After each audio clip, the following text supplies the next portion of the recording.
নমস্কার, কেমন আছেন সবাই? আমার চ্যানেলে আপনাদের সবাইকে স্বাগত। চলে এলাম আবারও একটা নতুন ভিডিও নিয়ে। ঠিকই দেখেছেন, হাতের লেখা। আগের ভিডিওতে তো শেষ করতে পারলাম না, জাস্ট শুরুই করেছিলাম। চলুন তাহলে বর্ণগুলো কিভাবে লিখবেন যাতে করে সবার চোখে হাতের লেখা সুন্দর লাগে একটু শিখেই নেওয়া যাক। আগের দিন তো অ আ এগুলোই হলো, আজ বাকি কিছুটা শেখা যাক। তাহলে চলুন হর্ষই দিয়েই স্টার্ট করা যায়।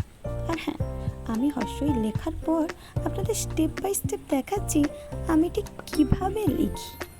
আর হ্যাঁ, হর্ষই লেখার শেষে আপনারা কিন্তু লক্ষ্য রাখবেন হর্ষই যে ওড়নিটা দেবো সেটা যেন হর্ষইয়ের সমান সমান থাকে।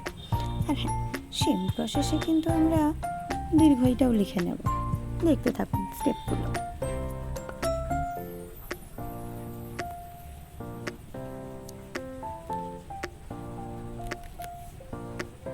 এক্ষেত্রেও তো ওড়নিটা দেওয়ার সময় লক্ষ্য রাখতে হবে যাতে সমান সমান থাকে।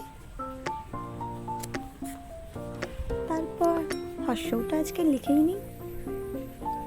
খুবই সহজ তো, আপনারা দেখলেন তো কীভাবে স্টেপ বাই স্টেপ করে লিখলে হাতের লেখাটা সুন্দর লাগে।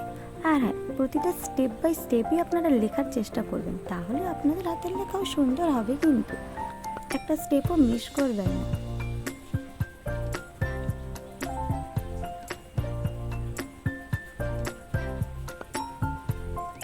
শেপ তো দীর্ঘও হয়, তাই দীর্ঘটাও লিখে নিলাম।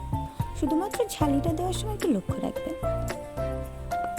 ধন্যবাদ ভিডিওটা পুরোটা দেখার জন্য।